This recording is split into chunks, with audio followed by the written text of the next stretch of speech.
मुझे कम से कम 1 साल अभी संस्था में काम करते हुए हुआ है और मैं भी जैसे कुशीराम जी और लादू जी वगैरह जैसे संस्था में काम करते हैं, तो मैं भी आप ही के डांग के गांव में और करणपुर पंचायत हुआ है ना, तो इन सब गांवों को लेके हम काम करते हैं। तो जैसा कि संस्था के जितने भी काम वगैरह है, जो भी काम संस्था करवाती है और जैविक खेती के ऊपर इनका आप सब लोगों को भी बताया गया। और इसी के साथ जैसे हमारा संस्था का काम करने का जो तरीका होता है, तो संस्था किस तरीके से काम को शुरू करती है, कैसे गांव में जाके वो पहले कमेटी तैयार करती है, गांव के लोगों को जोड़ा जाता है, तो उसी के ऊपर मैं आपसे बात करना चाहूँगा, है ना। तो जैसे कि संस्था पहले आप लोगों के गांव में जाके पहले आप लोगों की एक कमेटी तैयार करती है ना भाई। सब पूरे गांव को एक साथ जोड़ा जाता है। जैसे आप लोगों के जो महिला समूह चलते हैं, तो महिला समूह में क्या होता है, महिला समूह में तो 10-10 महिलाओं का एक समूह बनाया जाता है ना। लेकिन हमारी संस्था 10-10 महिलाओं को लेके नहीं जोड़ती है। हमारी संस्था पूरे गांव की एक कमेटी तैयार करती है, ठीक है। और जब भी गांव में तो कमेटी तैयार करने का जो फ़ायदा क्या होता है, वे सारे गांव को एक साथ जोड़ के एक संगठन तैयार किया जाता है, ठीक है। और संगठन में काम करने से काम में मजबूती आती है। जो भी काम अपन करते हैं तो उसमें से सब गांव का निर्णय है ना भाई होता है ना, कहीं ना कहीं गांव में कोई लोग अपन से छूट ना जाए भाई। एक घर में तो हम भी प्रत्येक जगह हम पहुंच नहीं सकते ना। हम भी प्रत्येक घर में यदि हम जाके काम करने लगे और एक आदमी के पास जाके हम पहुँचे, तो उसमें एक तो समय भी काफ़ी बर्बाद हो जाता है ना। तो इसी के साथ पूरे गांव के एक कमेटी तैयार करके पूरे गांव के कमेटी को बिठा के वहीं पे संस्था का जो भी काम का निर्णय होता है वो आप लोगों के सामने रखा जाता है। वे क्या क्या काम संस्था की तरफ से आए हैं, और उसमें कमेटी में आप किसी भी गांव वालों का जो काम के लिए कोई काम आता है कि मैं पाइप लेना चाहता हूं या कोई ताल कुंडे बनवाना चाहता है ना, तो उसी का हम फिर जो कमेटी होती है उसमें एक प्रस्ताव तैयार करते हैं।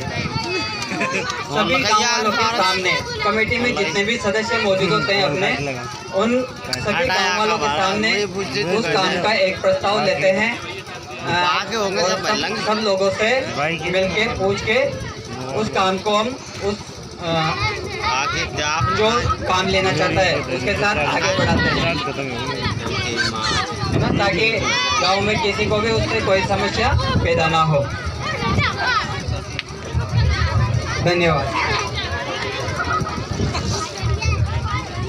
भाई जो ग्राम संगठन की बार बार बात कर रहे हैं अपन, क्यों बात कर रहे हैं इस पर आगे अपन और थोड़ा सा क्लियर, क्योंकि इन्होंने बताया है पर कुछ चीजें क्लियर नहीं हुई शायद, तो मैं मुकेश जी को बुलाना चाहूँगा कि वो और थोड़ा क्लियर करें इसको कि ग्राम संगठन का क्या महत्व है और ग्राम संगठन आगे कहाँ आपकी मदद कर सकता है। सही बात कहते हैं ना कि भाई अगर 5 लकड़ी को एक साथ ले लो, उसको तोड़ो तो नहीं टूटेगी, एक सिंगल लकड़ी को लोगे तो वो टूट जाएगी। तो संगठन में क्या शक्ति है उसके बारे में मुकेश जी बताएंगे। परम सम्मानीय संस्था सचिव या संस्था के समस्त कार्यकर्ता एवं आम बस्ती नैनियाखी के माता पिता तुल्य बुजुर्गों और युवा साथियों एवं प्यार करने योग्य विद्यार्थियों, मैं आपसे इस संस्था के बारे में, संगठन जो है, कोई भी काम हो बिना संगठन के कोई काम संभव नहीं है, चाहे अपना घर हो या गांव। आपने देखा है हमारे डांग में हर समस्या ही समस्या है, लेकिन आप जहाँ भी 5 आदमी मिलकर के कोई काम करते वो काम आपका होता है। बस वही संगठन है। अगर अकेला आदमी कोई भी हो कुछ भी कहे तो वो काम नहीं होता है। और आप 5 आदमी, हम मान लो सरपंच से कहते हैं या किसी समस्या के लिए सेक्रेटरी से कहते हैं तो वो काम हो जाता है। आपके सामने एक ताज़ा उदाहरण है, राजीव का संस्था की कुछ महिलाएं मिलकर के, और कल परसों ही कलेक्टर के सामने धरना दिया था 1 दिन का। अंत में कलेक्टर साहब से इनकी बातें भी हुई और अपने स्कूल के लिए इन्होंने जो विद्यार्थियों की जो समस्याएं हैं कि टीचरों से संबंधित हो या चिकित्सा से संबंधित हो या खेती से संबंधित हो, भाई हमें किसी योजना का लाभ नहीं मिल रहा, और जितना मिला है वो संस्थाओं का मिला है। हमारे बुजुर्गों को पता है कि अब से पहले 4 गांव ऐसे जहाँ पर गेहूं होते थे। वो गांव एक नैनिया की, एक किलानपुरा दौलतपुरा का, एक आशा की और एक मरमदा, बाकी कहीं हमने गेहूं नहीं देखे थे। और आज संस्थाओं की वो देन है कि सबसे पहले यहाँ पर सतत विकास संस्था के करण सिंह जी आए थे। करण सिंह जी तो अब चले गए, लेकिन उन्होंने बहुत सारी संस्थाओं को इस डांग में आने के लिए मजबूर कर दिया। और आज हमारे पास में देखो काफी संस्थाएं हैं, वो ग्राम गौरव हो, सृजन संस्था हो, वाटर संस्था भी एक, लेकिन अपने यहाँ पर अभी तक नहीं है। तो हम सबको इस पर संगठन बनाना ही होगा। महिला 10 मिलके या 20 मिलके जो समूह बने हुए, अब वो राजीव का ने 5 समूहों का फिर एक सब में से 5-5 महिलाएं या 3-3 छांट करके फिर एक ग्राम संगठन बनाया है। ऐसे हमें युवाओं को भी एक संगठन बनाना होगा, और वो संगठन हम हमारे बुजुर्गों के साथ मिलकर के बनाएं। और हमें खेती करने के जो तरीके संस्था ने बताए हैं, आप पहले जैविक खेती करते थे तो वो कैसे शरीर थे, वो लोग कितनी मेहनत करते हैं, और हम आपके युवा जो पुड़िया खाते हैं, रासायनिक खेती खाते हैं, बुरा तो लगेगा, पर वो चीजें खा के दूध, दही, घी, वो कब होगा जब हम जैविक खेती करेंगे। हम सब मिलके हमारे पूर्वजों के वो काम से सीखेंगे और सब मिलकर के संस्था के मार्गदर्शन में जैविक खेती का प्लान करें, अपने खेती के तरीके सीखें, दवाइयाँ सीखें।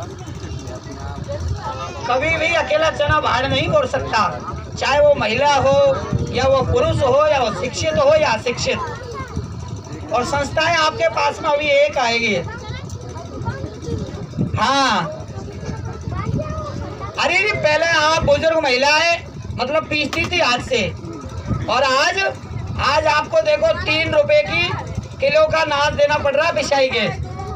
और ये ग्राम गौरव संस्था से आपके पास रत्नपुरा गांव में 3 प्लांट लगे हैं, उनसे 200 रुपया, तो 100 रुपये का फायदा हर गरीब को हुआ है। सृजन संस्थान आपके नैनिया की में एक प्लांट लगवाया है। नहीं, वो आपको बनाना ही होगा। देखो, कभी भी अकेला आदमी कुछ नहीं करेगा। दादी आप आएंगे अभी थोड़ी देर बाद में, आपकी भी समस्या बताएंगे। और मैं संस्था महोदय, संस्था के समस्त कार्यकर्ताओं से मेरी वाणी को विराम देता हूँ। आपको अगर कोई शब्द ऐसा लगा हो कि आपको ठेस पहुंची हो, उसके लिए मैं आपसे माफी मांगता हूँ। जय हिंद, जय भारत।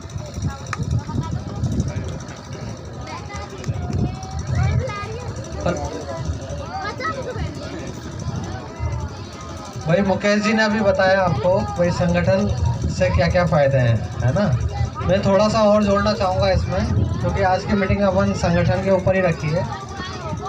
आदमियों के संगठन पहले भी बने होंगे, अब सरकार चाहती है कि महिलाओं का संगठन बने। क्योंकि देखो होता क्या है ना कि जब एक महिला कोई शिकायत लेकर जा रही है मान लो, तो उसकी कोई नहीं सुनेगा।